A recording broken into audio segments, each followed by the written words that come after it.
Teardown. Let's chat about it. You are seeing gameplay from my run of Fine Art. This is a game where you have to go in and steal paintings with only a few seconds on the clock.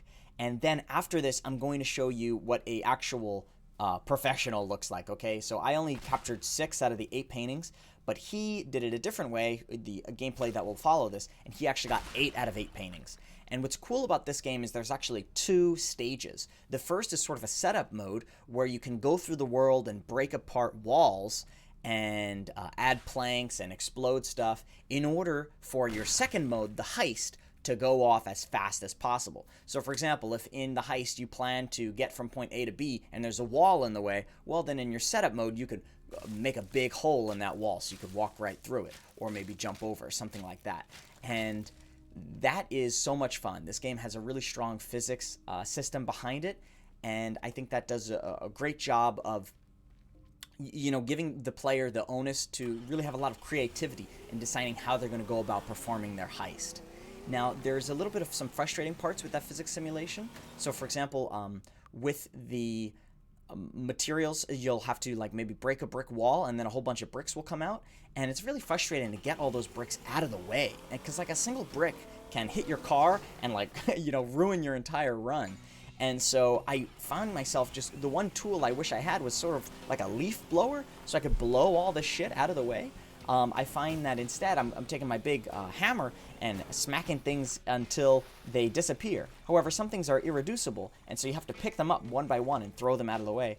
And that really sucks, especially because sometimes the vehicle will get something stuck under it, and then it's like a terrible situation because you can't pull the thing out from under the vehicle, and so you have to reload. And that can be frustrating. I love the vehicle controls on this game. This is Dennis Gustafsson, right? He created my game, the other game called Does Not Commute, which I reviewed on my podcast, My UX, and that is one of my favorite games of all time. It had really great controls and also an amazing monetization scheme. And it's great to see him exploring this project as well. He's certainly a guy who's done a whole bunch of very different games, and so it's exciting always to see what he's looking at and where his mind's at. But this latest stuff with physics simulation has been just astounding, and I think it's really beautiful. The game is graphically stunning. There is a few features too many, I think. Particularly, there's this motion blur that's just a pain in the neck, and so I think most players will just disable that, but probably it should be an opt-in system versus opt-out. A few other things like that just kind of get in the way of gameplay, but for the most part I'd say it's extremely rewarding. Speaking a little bit to some of the utility of the other items, there is a blowtorch, so fire is an interesting element in this game. I find I think the real purpose of fire is if you start creating explosions, then you've got to use your fire extinguisher because you don't want too much fire or the fire alarm is going to go off. However, I find that it's a little bit underdeveloped, because when I was using the blowtorch, which I thought would be a useful way to maybe get rid of some trees and stuff, I found that it's kind of inconsistent in what it can set on fire. So it's pretty reliable with setting wood on fire, but with leaves, it doesn't often set them on fire at all. And that's a little bit frustrating, so I wish that would have worked a little bit better, especially because it's easy to put a tree on fire, but you can't really put bushes on fire. It's a little bit what's going on there? And then the other thing is sometimes you'll be driving a car and you'll just break steps as you're driving over them, and that can be very frustrating. You're just driving and then the road starts breaking under you. There's one map with a bridge where the bridge just always falls apart a little too easily, and that could always be frustrating as well. There's a wide variety of vehicles in the game, and I think that's a lot of fun. The crane does this, and the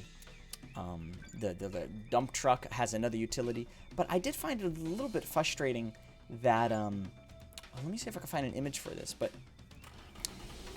what's frustrating is there's maybe a safe and it's attached to a wall, or in this one section there's an alarm and it's attached to part of a boat, and you could actually take that entire part of the boat and pull it out with the crane in such a way that the line running to the safe is not disturbed.